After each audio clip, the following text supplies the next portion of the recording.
नमस्कार दोस्तों 1960 में अगर आप किसी व्यक्ति से ना ये कहते हैं कि दुनिया के नक्शे से पूर्वी पाकिस्तान गायब होने वाला है और उस स्थान पर बांग्लादेश नाम का एक नया देश बनने वाला है, तो लोग आपको बेवकूफ़ कहते, मूर्ख कहते, स्टूपिड कहते, इडियट कहते, बुड़बक कहते हैं। लेकिन 16 दिसंबर 1971 को इतिहास ने करवट ली और पाकिस्तान के दो टुकड़े हो गए। लेकिन दोस्तों आज वर्तमान में 2026 में इतिहास खुद को दोहराने की दहलीज पर आकर के खड़ा हो चुका है। क्या कभी आपने सोचा था कि जिस पाकिस्तान की कुल जीडीपी मुश्किल से 340 बिलियन डॉलर बची है, उसका 44% भूभाग टेरिटरी उससे हमेशा हमेशा के लिए छीन सकता है। जी हाँ, मैं बात कर रहा हूँ बलूचिस्तान की। बलोच एक्टिविस्ट ने एक बहुत बड़ा ऐलान चंद घंटे पहले कर दिया है। 11 अगस्त को बलूचिस्तान आधिकारिक तौर पर खुद को एक आज़ाद देश, इंडिपेंडेंट नेशन घोषित करने जा रहा है। सोचिए, पाकिस्तान जिस नक्शे पर घमंड करता है, बहुत जल्द उस नक्शे की एक्सपायरी डेट आने वाली है। चलिए आज बात करेंगे इस वीडियो में उस जियोपॉलिटिकल भूचाल की जो पाकिस्तान की नींव हिलाने वाला है। इस वीडियो को प्लीज़ आप लोग अंत तक ज़रूर देखिए, क्योंकि यहाँ पर आज हम 3 बड़े सवालों का पर्दाफाश करने वाले हैं। पहला सवाल होगा, बलोच लोगों ने 11 अगस्त की तारीख आखिरकार क्यों चुनी, इसी को अपना इंडिपेंडेंट डे क्यों मनाया। ठीक है। सेकंड सवाल ये होगा कि इसमें भारत, इजराइल और अमेरिका का क्या रोल होने वाला है। और तीसरा सवाल ये होगा, क्या 11 बलोच खिलाड़ियों की क्रिकेट टीम पाकिस्तान के परखच्चे उड़ा सकती है। गाइस, इन तमाम बातों को जानने के लिए वीडियो के साथ में अंत तक प्लीज़ जरूर बने रहिएगा। तो चलिए स्टार्ट करते हैं, शुरुआत करते हैं इस वीडियो की। तो गाइस, सबसे पहले एक बुनियादी सवाल ये है हमारे मन में आता है, या फिर आपके मन में सवाल आ रहा होगा कि अचानक ये 11 अगस्त का ट्रेंड सोशल मीडिया पर वायरल क्यों हो रहा है। ये वीडियो आपने देखे होंगे। क्या ये हवा वाली बात है या फिर इसके पीछे एक बहुत बड़ा लॉजिक छुपा हुआ है। तो इसका जवाब दोस्तों कि हाँ, इसके पीछे एक बहुत बड़ा लॉजिक छुपा हुआ है। लॉजिक ये है कि 11 अगस्त 1947 भारत की आज़ादी से ठीक 4 दिन पहले और पाकिस्तान के वजूद में आने से 3 दिन पहले रियासत ए कलात, जो आज का बलूचिस्तान एरिया है, इसका एक नाम हुआ करता था रियासत ए कलात, इसने खुद को एक स्वतंत्र और आज़ाद मुल्क घोषित कर दिया था।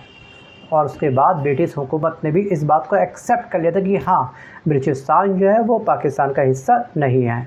लेकिन चंद दिनों बाद क्या हुआ, जिन्ना की मुस्लिम लीग ने धोखेबाजी करी और 27 मार्च 1948 को, यानी आज़ादी के सिर्फ 229 दिन बाद, पाकिस्तान की सेना ने बलूचिस्तान पर जबरन कब्जा कर लिया। इस पर अपना अधिकार साबित कर लिया। बंदूक की नोक पर कह सकते हैं कि इंस्ट्रूमेंट ऑफ एक्सेशन पर दस्तखत करवा लिए। वैसे बलूचिस्तान ना कभी पाकिस्तान का हिस्सा था ही नहीं, ये सबसे बड़ा सत्य है। पाकिस्तान ने उसे बंदूक के दम पर किराए का मकान बना लिया था, ज़बरदस्ती इस पर कब्जा कर लिया था। लगातार जो है पाकिस्तान बलूचिस्तान का दोहन कर रहा है। जो उसके मिनरल्स हैं, आता है इस स्थान पर, उसका दोहन करता है, बस अपनी जीडीपी को स्ट्रॉन्ग करता है। बट बलूचिस्तान के विकास के बारे में पाकिस्तान ने कभी सोचा ही नहीं है। बलूचिस्तान की अब हालत देखिएगा, ना वहाँ पे कोई तरीके वाली सड़क है, ना वहाँ पे स्कूल है, ना वहाँ पे हॉस्पिटल है। सोचिए, ये बलोच की जंग ना एक बहुत लंबी जंग है। अगर आप इनके इतिहास को तरीके से पढ़ना चाहते हैं तो कैम्ब्रिज विश्वविद्यालय प्रेस के एक मशहूर एक बुक्स है जिसका नाम है दोस्तों Muslims against the Muslim league. इसको पक्का पढ़िएगा, एक छोटा सा आर्टिकल है, ठीक है, जिसमें साफ साफ ये लिखा है कि कैसे लाखों मुसलमानों ने ही पाकिस्तान के विचार को खारिज कर दिया था। सोचिए, बलोच लोग आज 79 सालों बाद भी अपनी वही खोई हुई आज़ादी मांग रहे हैं। और अब इस आज़ादी की डेट फाइनल कर दी गई है 11 अगस्त, आज से 4 दिन बाद। और अब सबसे बड़ा सवाल ये है कि आखिरकार बलूचिस्तान पाकिस्तान के लिए इतना क्रिटिकल क्यों है। और एक सवाल ये भी है कि आखिरकार बलोच लोग क्यों इतने लंबे समय से खून के आंसू रो रहे हैं, उसके पीछे की वजह क्या है। सो गाइस, अगर हम देखें यहाँ पर कुछ न्यूमेरिकल आंकड़ों को, चलिए तो आंकड़ों के बाद शायद आपको ये सवालों के जवाब मिल जाए। सो गाइस, जो एरिया है ना बलूचिस्तान का, पाकिस्तान का टोटल 44% हिस्सा अकेले बलूचिस्तान का है। इतना बड़ा हिस्सा है एरिया वाइज। और पूरे पाकिस्तान की आबादी का सिर्फ 5 से 6%, मतलब 1.5 करोड़ लोग यहाँ पर निवास करते हैं। इतने कम लोग क्यों? क्योंकि यहाँ पे ना विकास के नाम पर केवल क्या फैला हुआ है, सन्नाटा। ना पक्की सड़कें, ना हॉस्पिटल, ना स्कूल, ना कोई अन्य संसाधन, पीने का पानी तक तरीके से मौजूद नहीं है लोगों के पास, सोचिए। लेकिन कुदरती खजाने की बहुत भरमार है बलूचिस्तान के अंदर। सोचिए, पाकिस्तान की 22% नेचुरल गैस अकेले बलूचिस्तान के जो सुई इलाका है यहाँ से आती है, और इसके अलावा अरबों डॉलर का सोना, तांबा, रेयर अर्थ मेटल्स और क्रूड ऑयल यहाँ पर मौजूद है आज। सोचिए, इतना अमीर इलाका है, लेकिन विकास के नाम पर क्या है? अंडा, सन्नाटा, ज़ीरो। मतलब कि पाकिस्तान की सरकार की दृष्टि इस इलाके में बिल्कुल नहीं है। बस पाकिस्तान की सरकार को चाहिए यहाँ से अपना उल्लू सीधा करना। आते हैं इस स्थान पे, ठीक है, अपने जो मिनरल्स वगैरह होते हैं, मेटल्स होते हैं, यहाँ पे उसका दोहन करते हैं, नेचुरल गैस लेकर के केवल जो मेन जो अपने इलाके हैं उनका विकास करते हैं। बलूचिस्तान एक कोने में बसा हुआ एक छोटा सा हिस्सा है, बस वो दिन प्रतिदिन बद से बदतर होते जा रहा है। इसलिए बलोच लोग अपनी आज़ादी चाह रहे हैं और इस आज़ादी का अनाउंसमेंट हो चुका है 11 अगस्त। दोस्तों, एक बात और कि बलूचिस्तान की 70% से ज़्यादा आबादी, जी हाँ 70% से ज़्यादा आबादी गरीबी रेखा के नीचे जा रही है, और उनके पास ना गैस के नेचुरल सोर्स है। सोचिए, उनके अपने गैस से पूरा पाकिस्तान खाना बनाता है, लेकिन बलोच महिलाओं को आज भी चूल्हे जलाने के लिए सूखी लकड़ी चुननी पड़ती है। देखिए कितनी बड़ी विडंबना है, विकास कितना पीछे है बलूचिस्तान का इस समय। और जब ये लोग अपने हक के लिए आवाज़ उठाते हैं तो पाकिस्तानी सेना क्या करती है पता है आपको? एनफोर्स्ड डिसअपेरेंस का खेल स्टार्ट कर देती है, जबरन लोगों को गायब कर देती है। जो ज़्यादा बोलेगा वो गायब हो जाएगा। सो गाइस, अभी हाल ही में बलोच वॉइस एसोसिएशन ने अभी हाल ही में United Nations human rights council, जिसे हम बोलते हैं UNHRC, में एक चौंकाने वाली रिपोर्ट सौंपी है। और इस रिपोर्ट के मुताबिक पिछले 2 दशकों में 20,000 से ज़्यादा बलोच युवाओं को पाकिस्तानी सेना उठा के ले गई, और आज तक उनका अता पता नहीं है कि वो ज़िंदा है या फिर। दोस्तों, पाकिस्तान के लिए ना बलूचिस्तान एक सोने का अंडा देने वाली मुर्गी है, जिसे वो रोज़ टॉर्चर करके, ठीक है, अंडा निकालते रहता है। जब लगता है कि वो अंडा देने के कैपेबल नहीं है, उस मुर्गी को वो मार देता है। यही हाल इस समय पाकिस्तान बलोच के साथ कर रहा है। लेकिन अफसोस दोस्तों इस बात का है ना कि हमारे देश भारत में भी कुछ ऐसे लिबरल सेलिब्रिटीज़ और ऑथर हैं जो गाजा या कश्मीर पर तो घंटों मोमबत्ती जलाते हैं, घंटों लिखते हैं, लेकिन बलूचिस्तान के इन मासूमों पर उनके मुँह से एक शब्द नहीं निकलता है। क्यों? क्योंकि अगर हम बलोच का सपोर्ट कर देंगे तो पाकिस्तान जो हमारा फूफा बैठा पड़ा है कहीं मुनीर को, ठीक है, या फिर जो पाकिस्तान का टॉप, समझ गए होंगे आप लोग, कहीं उसको धक्का ना लग जाए, कहीं उसका दिल ना दुख जाए। ये हाल है। आप सोचिए, क्या बलोच लोगों का दर्द नहीं है?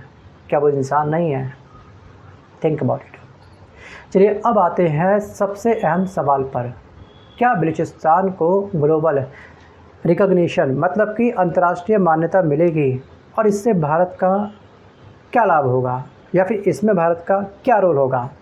देखिए, जैसे ना 1971 में बांग्लादेश बिना भारत के सपोर्ट के नहीं बन सकता था, ठीक वैसे बलूचिस्तान को एक आज़ाद मुल्क बनाने में भारत का रोल सबसे क्रिटिकल, मतलब कि मेन रोल होने वाला है, और होना भी चाहिए। अभी हाल ही में मुझे याद है कि लास्ट 2024 और 25 में बलूचिस्तान के लोगों ने या फिर बलोच सेना ने देशों से अपील करी थी कि उनकी हेल्प करो, बट हमारे इंडिया ने हेल्प नहीं करी, काफ़ी सारे देशों ने उनकी कोई हेल्प नहीं करी है। और वैसे भी कहते हैं कि उगते हुए सूरज को हर कोई सलाम करता है। अगर आप उगता हुआ सूरज आप नहीं हो, ठीक है, उससे आपका उल्लू सीधा नहीं होगा, तो आप उसकी हेल्प नहीं करने वाले। क्योंकि वर्ल्ड में 195 देश हैं, हर देशों की एक जो पॉलिटिक्स होती है उसमें सबसे बड़ा क्या होता है? फ़ायदा। जो सबसे बड़ी चीज़ होती है वो केवल होती है फ़ायदा, कि वो देश हमारे कब कितने काम आ सकता है। अगर फ़ायदे वाला देश नहीं है तो लोग उसको साइड कर देते हैं। जी हाँ, ये सबसे कटु सत्य है। एक्चुअली क्या है कि भारत सरकार को ना अब वेट एंड वॉच की पॉलिसी छोड़नी होगी। अगर भारत आगे बढ़ करके बलूचिस्तान को एक आज़ाद देश स्वीकार कर लेता है तो दुनिया के कई देश तुरंत लाइन में लग जाएंगे। अगर मैं आपसे बात करूं इजराइल के बारे में, तो इजराइल के पास अमेरिका और यूरोप में मैसिव जियोपॉलिटिकल कह सकते हैं इन्फ्लुएंस है। पाकिस्तान का न्यूक्लियर थ्रेट ख़त्म करने के लिए इजराइल हमेशा बलूचिस्तान का साथ देगा।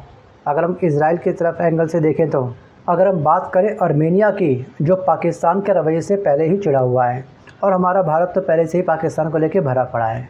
और अगर हम बात करें यूएसए के बारे में, अगर अमेरिका में कोई विजनरी लीडरशिप आती है जो चाइना पाकिस्तान इकोनॉमिक कॉरिडोर को तोड़ना चाहती है, तो बलूचिस्तान उनके लिए एक बहुत प्यारा मास्टर स्ट्रोक है। और CPEC कॉरिडोर दोस्तों हमारे लिए भी एक बहुत बड़ा खतरा है, इसलिए हमको बलूचिस्तान का सहयोग देना चाहिए।